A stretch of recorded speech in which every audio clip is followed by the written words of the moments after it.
মৃত্যুর আগ মুহূর্ত পর্যন্ত বিশ্বনবীর আদর্শ যতক্ষণ পর্যন্ত বাস্তবায়িত বাংলাদেশে না হবে, কোরআনের আয়াত যতক্ষণ পর্যন্ত কায়েম না হবে, মামুনুল হক আর সাইদে আমির হামজাকে বন্ধ করে আন্দোলন বন্ধ করা যাবে না। কথা বলেন ঠিক কিনা? সুষ্ঠু নির্বাচনের জন্য বলতেছেন তত্ত্বাবধায়ক সরকার দাও, নো তত্ত্বাবধায়ক সরকার দিয়ে হবে না। গণতন্ত্র ফিরিয়ে আনলে বাংলাদেশ শান্তি আসবে না। বাংলাদেশের সুষ্ঠু নির্বাচনের জন্য মামুনুল হককে জেলখানা থেকে মুক্তি দিতে হবে, আল্লামা সাঈদীকে মুক্তি দিতে হবে, আমির হামজাকে মুক্তি দিতে হবে। কথা বলেন ঠিক কিনা? বাঁচলে বাঘের বাচ্চার মতো বাঁচবো, হুঙ্কার দিয়ে চলবো, কারো চোখ রাঙ্গানিকে মুসলমানরা ভয় পায় না। আমরা উমর এবং খাব্বাবের জাতি। কথা বলেন ঠিক কিনা? ডক্টর জর্জ বার্নার্ড শ তিনি ইংলিশে অনেক মোটা মোটা বই লিখেছেন, তার ভিতরে তিনি একজন খ্রিস্টান। তিনি লিখেছেন if all the world was united under their Muhammad, বলেন সাল্লাল্লাহু আলাইহি ওয়াসাল্লাম, would have been the best fitted man to lead the people various creeds dogmas and ideas to peace and happiness. বলেন না আলহামদুলিল্লাহ, জোরে বলেন না মারহাবা। খ্রিস্টান বললেন তার মোটা বইয়ের ভিতরে, খ্রিস্টান লিখতে গিয়ে সাহিত্যের ভিতরে নবীজের নাম নিয়ে আসলেন। আজকে পৃথিবীতে অশান্তি আমরা দেখেছি, বাংলাদেশের আশেপাশে দেশগুলোতে অশান্তির ভিতরে ভুক্তভোগী, কিন্তু বর্তমান বাংলাদেশে চালে হাত দেওয়া যায় না। মরিচে কিছুদিন ঝাঁঝাইল, হাইরে তেলের জ্বালানি আমরা বুঝতাম যদি এই হবে, তাহলে ব্যারেল ভরে বাড়িতে রাখলাম চাল বিক্রি করে তেল, কিন্তু রাতের ভিতরে যে তেলওয়ালারা বড় লোক হবে আমরা বুঝতে পারি নাই। যারা বড় লোক ওদেরকেই শুধু বড় লোক হয়, যারা গরিব ওরা পথে পড়ে মরে দেখার কেউ নাই। কথা কন ঠিক কিনা? উচিত কথা বললে দোস্ত বেজার হবে, এটাই তো স্বাভাবিক। আমার ভাইয়েরা, আমার বন্ধুগণ, বিশ্ব নবীর কথা গোল টেবিল বৈঠকে ডক্টর জর্জ বার্নার্ড শ জায়গায় গোল টেবিলের বৈঠক মাঝে মধ্যে বসে। আজকে বাংলাদেশে একটা গোল টেবিলের বৈঠক বসেছেন, ওই বৈঠকে প্রধানমন্ত্রীর সভাপতিত্ব করতেছেন বঙ্গবন্ধুর কন্যা। মাথা কখনো নয় না, কারো সামনে কোনো কথা তিনি কর্ণপাত না করে যায়, ইচ্ছা তাই করে যায়। বলবেন তো মামলা, না বললে ফাঁসি, চুপ করে থাকলে হাসলেও বিপদ আছে না নাই? কথা কর না গা। গন্ডগ্রাম তো একজন শহীদের বাড়ি, নাম বলবো নাকি আপনারাই তো জানেন। বাজানডে কলিজা ফেটে যায়, বলা যায় না, না বললেও আবার থাকা যায় না। কারণ আমরা সাচ্চা পরিষ্কার মুসলমান, আমরা একবার মরি, বারবার মরার জন্য জন্মগ্রহণ করি না। কথা বলেন ঠিক কিনা? সম্মানিত ভাইয়েরা, গোল টেবিল বৈঠক, এই বৈঠকে বসে মাননীয় প্রধানমন্ত্রী এমপি মন্ত্রীদের দিকে তাকায় বলছে 140 জনের নাম আমি লিস্ট করেছি। কত জনার? 140 জনের নাম লিস্ট করেছি। সারা বাংলাদেশে 300টি আসন থেকে 140 জন তোমরা বাদ পড়ে যাবা, কারণ তোমাদের চরিত্রের ভিতরে মুনাফিকের আলামত পাওয়া গিয়েছে। ঈসা মুনাফিকের আলামত হয় কি আলামত? 140 জনের চলাফেরা, কথাবার্তা, লেনদেন, নির্বাচনী এলাকা, দলের সাথে, কর্মীদের সাথে প্রতারণামূলক আচরণ।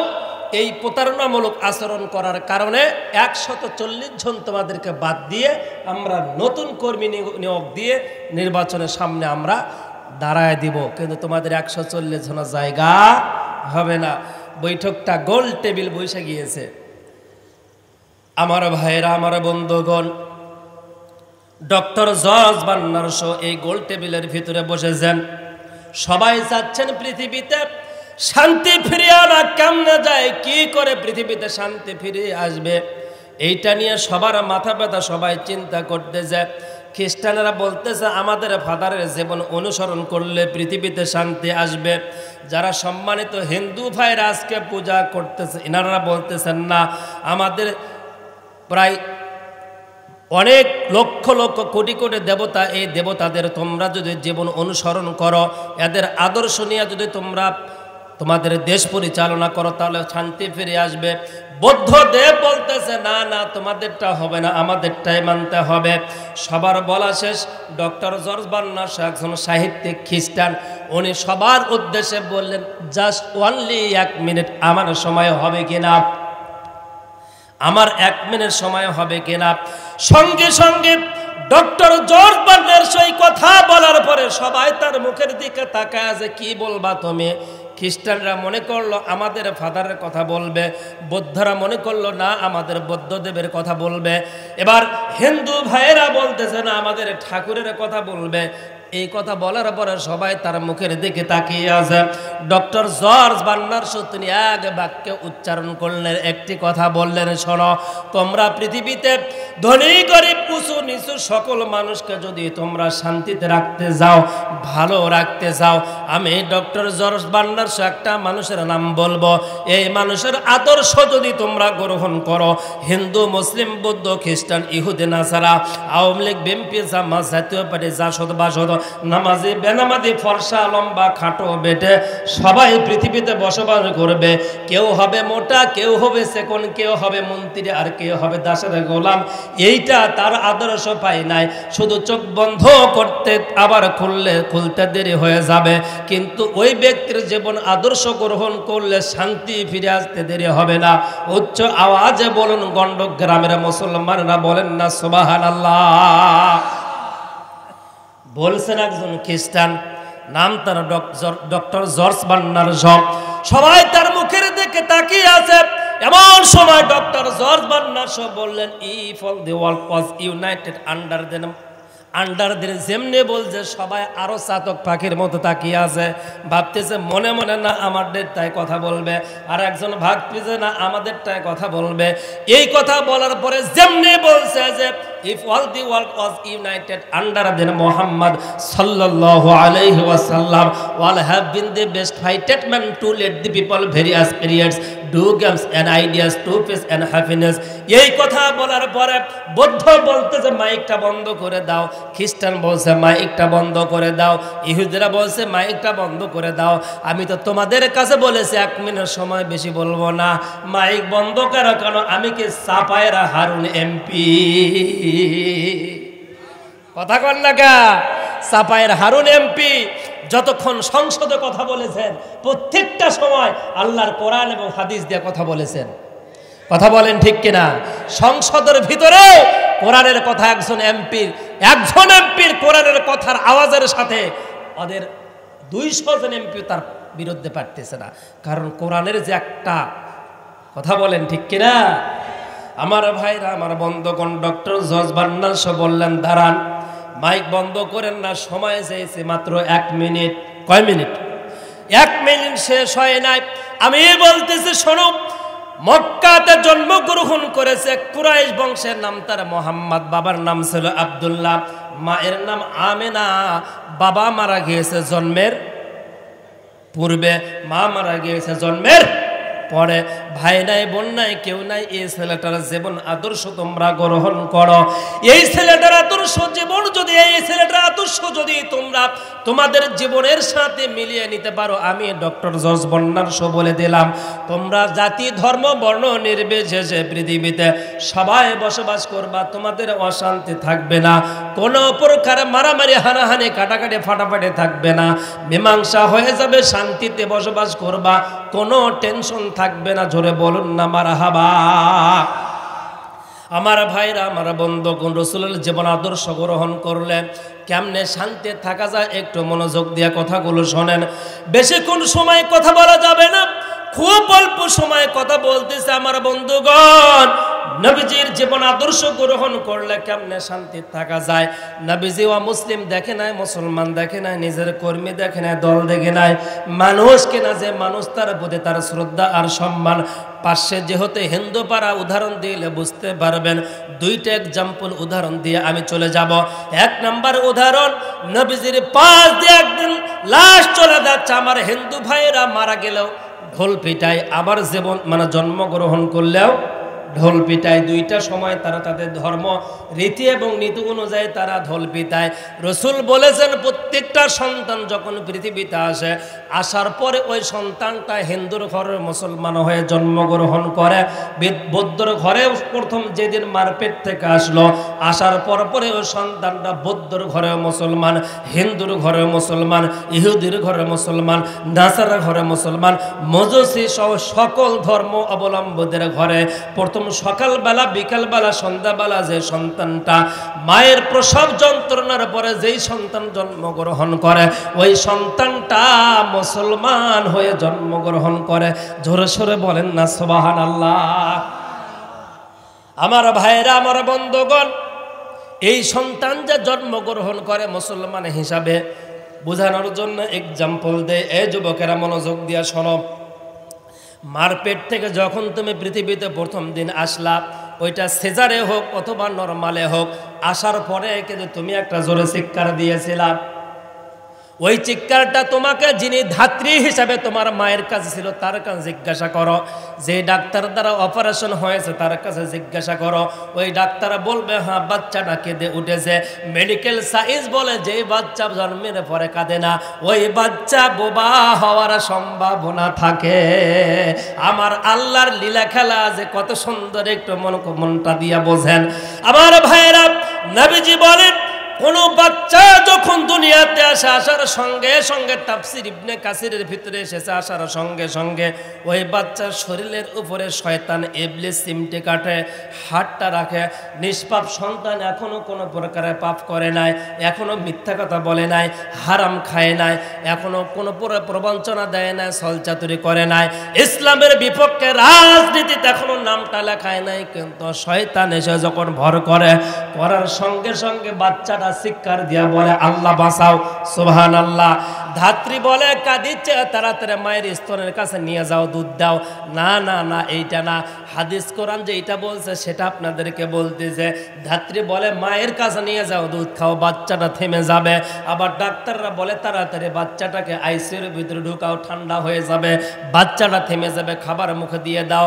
বিভিন্ন কথা বিভিন্ন জন বিভিন্ন ভাবে পরামর্শ দিয়ে থাকে। কিন্তু আমি রিসার্চ করে দেখলাম হাদিস আর কোরআন, নবীজি বলেন বাচ্চাটা যখন দুনিয়াতে আসার সঙ্গে সঙ্গে ইবলিস শয়তান বাচ্চাটার পিঠের উপরে হাত দেয় অথবা শরীরের যে কোনো অঙ্গ প্রত্যঙ্গ হাত দেয়।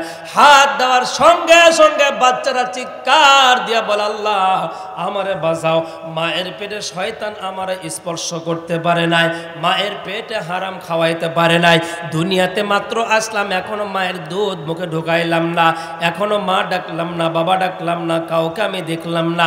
এক্ষুনি যে শয়তান স্পর্শ করলো সহ্য হয় না, জ্বলে পুড়ে শেষ হয়ে গেলাম, আল্লাহ বাঁচাও। যেমনে বলে আল্লাহ পাক ডাক দিয়া বলে বান্দা শোনো, এখন তুমি মুসলমানের ঘরে অথবা হিন্দুর ঘরে অথবা বৌদ্ধর ঘরে খ্রিস্টানের ঘরে আজকে যেমন করে প্রথমে পৃথিবীতে আসার পরে আমি আল্লাহকে আল্লাহ বলে ডাক দিয়ে বলেছ আল্লাহ আমারে বাঁচাও। পাশে তোমার মা, তোমার মাকে তুমি ডাক দিলে না, পাশে ডাক্তার সিজার করলো ডাক দিলে না, পাশে ধাত্রী তাকে ডাক দিলে না, কাউকে ডাক না দিয়ে তোমার রবকে তুমি এক বাক্যে ডাক দিলা আমি আল্লাহ বলে দিলাম। যদি 70 বছর হায়াত দেওয়া হয় তোমারে, 80 বছর হায়াত দেওয়া হয় তোমারে, প্রত্যেকটা দিন প্রত্যেকটা মুহূর্তে প্রত্যেকটা সেকেন্ডে প্রত্যেকটা মিনিটে যদি তুমি বিপদে পড়ে যাও, আজকের মতো করে আল্লাহ বাঁচাও যদি আমি আল্লাহরে তুমি ডাকো, আমি আল্লাহ পাহাড়ে পর্বতে, আমি আল্লাহ রাস্তায় রোডঘাটে জেলখানা যে জায়গায় থাকো না কেন, আমি আল্লাহ তোমারে সাহায্য করব। সাহায্য করা ওয়াজিব হয়ে যায় যদি তোমার অন্তরে আমি আল্লাহর ভয় কোরআনের ভালোবাসা থাকে। জোরে বলেন না সুবহানাল্লাহ। ওয়া কানা হাক্কান আলাইনা নাসরুল মুমিনিন।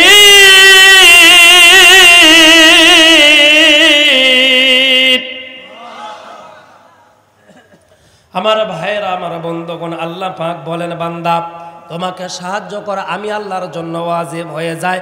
মায়ের পেট থেকে আসার পরে যেহেতু তুমি আমারে ডাক দিয়েছিলে, মৃত্যু পর্যন্ত ডাক দাও, আমি আল্লাহ তোমার হেফাজত করব। কোনো দলের প্রয়োজন নাই, কোনো কর্মীর প্রয়োজন নাই, কারো ভালোবাসা আর কারো ছবি দিয়া তোমার বড় বড় ব্যানার বানানোর দরকার নাই।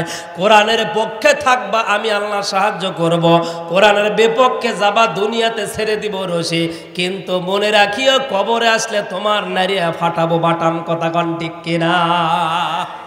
ভাইয়েরা, আমার বন্ধুরা, আমার এক্সাম্পল উদাহরণটা দিতে গিয়ে ভুলে গেলাম। নবীদের রাস্তার পাশে হযরত ওমর রাদিয়াল্লাহু তাআলা আনহু সহ আরো সাহাবারা নবীদের পাশে, এমন সময় ঢোল পিটায়া তবলা পিটায়া হিন্দু ভাইদের ও মুসলিম ভাইদের লাশটা নিয়ে চলে যাচ্ছে। নবীজি লাশটা দেখার পরে দাঁড়িয়ে গেলেন, সাহাবারা জামা টেনে ধরেছেন, ইয়া রাসূলুল্লাহ বসেন, ইজলিস। নবীজি বলল আমার ছেড়ে দাও। বলি ইয়া রাসূলুল্লাহ তাড়াতাড়ি বসেন, তাড়াতাড়ি বসেন। নবীজি বলল জামা ছেড়ে দাও। আরেকবার যদি নবীজি বলতো জামা ছেড়ে দাও, কোরআনের আয়াত নাজিল হয়ে যেত, কিন্তু না না, সাহাবারা ভয় থেকে জামাটা ছেড়ে দিয়েছে, লাশটা চলে গেল। সাহাবারা বলল ইয়া রাসূলুল্লাহ, ইয়া হাবিবাল্লাহ, একটা মুসলিমের লাশ, একটা হিন্দুর লাশ, বৌদ্ধ খ্রিস্টানের লাশ, যারা ইসলামের বিপক্ষে চলে, ইসলামকে যারা মানে না, একাধিক যারা দেবদেবী পূজা করে, আপনার আদর্শ মান্য না, এই ব্যক্তিটা মারা গেল ঈমান হারা হয়ে, এই ব্যক্তিটা মারা গেল কাফের মুশরিক হয়ে, আপনি নবী হয়ে, বিশ্ব নেতা হয়ে, আল্লাহর দোস্ত হয়ে এই লাশটাকে দেখে দাঁড়াইলেন, এটা আমরা মানতে পারি না। বিধায় আপনারা জামা টেনে বসানোর জন্য চেষ্টা করলাম। বিশ্ব নবী তৎক্ষণাৎ বলে দিলেন আমার সাহাবারা, এটা হতে পারে অমুসলিমের লাশ, এটা হতে পারে হিন্দুর লাশ, এটা হতে পারে খ্রিস্টানের লাশ, ইহুদির লাশ, কিন্তু আমি তোমাদের কাছে বলতে চাই, এটা কি আমার বাবা আদমের সন্তান নয়? এটা কি আমার মা হাওয়ার সন্তান নয়? সুবহানাল্লাহ, লিল্লাহে তাকবীর, লিল্লাহে তাকবীর। আল্লাহ রাব্বুল আলামিন বলেন, ওয়া কানা হাক্কান আলাইনা নাসরুল মুমিনিন।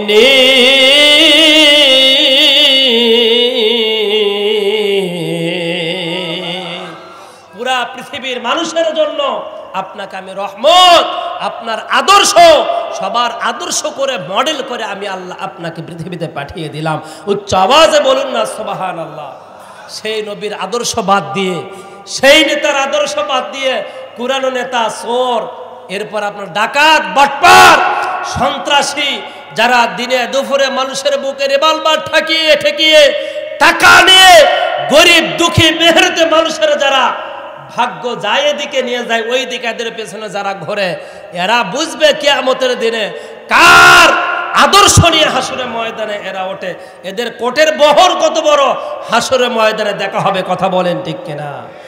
জোরে বলেন ঠিক কিনা? আপনারা কি ভয় পাচ্ছেন নাকি? ভয় পাওয়ার জাতি মুসলমান নয়। ঈমান হচ্ছে সবচাইতে বড় শক্তি। মুসলমানদের অন্তরের ভিতরে ঈমান সবচাইতে বড় শক্তি। আমার ভাইয়েরা, সম্মানিত উপস্থিতি, আমাদের অস্ত্র দিয়ে আমরা বিজয় অর্জন করতে পারি না, লোকবল দিয়ে আমরা বিজয় অর্জন করতে পারি না, জনবল দিয়ে আমরা বিজয় অর্জন করতে পারি না কোনো যুদ্ধে। ইসলামের প্রত্যেকটা যুদ্ধে একটাই প্রমাণ হয়েছে, ঈমান দিয়ে যারা সাহাবারা যুদ্ধ করেছে, ওই যুদ্ধগুলোতে আল্লাহ পাক বিজয় দিয়েছেন। কথা বলেন ঠিক কিনা? স্বাধীনতার যুদ্ধে আজকে যারা মুক্তিযোদ্ধার ভাতা খায়, তাদেরকে জিজ্ঞাসা করে দেখেন, 9 মাস পর্যন্ত আপনারা যারা যুদ্ধ করেছেন, এই যুদ্ধটা কিসের বিনিময় করেছেন? কত অস্ত্র আপনাকে ইন্ডিয়া দিয়েছিল? যারা অরিজিনাল যারা আপনার মুক্তিযোদ্ধা, এরা মুখ দিয়ে এই কথা বলবে, সত্যিই বললাম, আমরা লোকবল বেশি ছিলাম না, কিন্তু আমাদের দেশের প্রতি ভালোবাসা এবং আল্লাহর সাহায্য আমাদেরকে দেশ বিজয় করার একটা শক্তি, অনুপ্রেরণা আমাদের দিয়েছে। কথা বলেন ঠিক কিনা? সম্মানিত ভাইরা, জন্য মনের ভালোবাসা যদি থাকে তাহলে বিজয় অর্জন করা সম্ভব। মনের ভালোবাসা, অন্তরে ভালোবাসা যদি না থাকে, বিজয় অর্জন করা সম্ভব নয়। মারামারি, কাটাকাটি, ফাটাফাটি সব সময় লাগিয়েই থাকবে। তার দৃষ্টান্ত যারা বিয়ে শাদী করেছেন, ফ্যামিলি যাদের বাড়িতে আছে, তারা বোঝেন।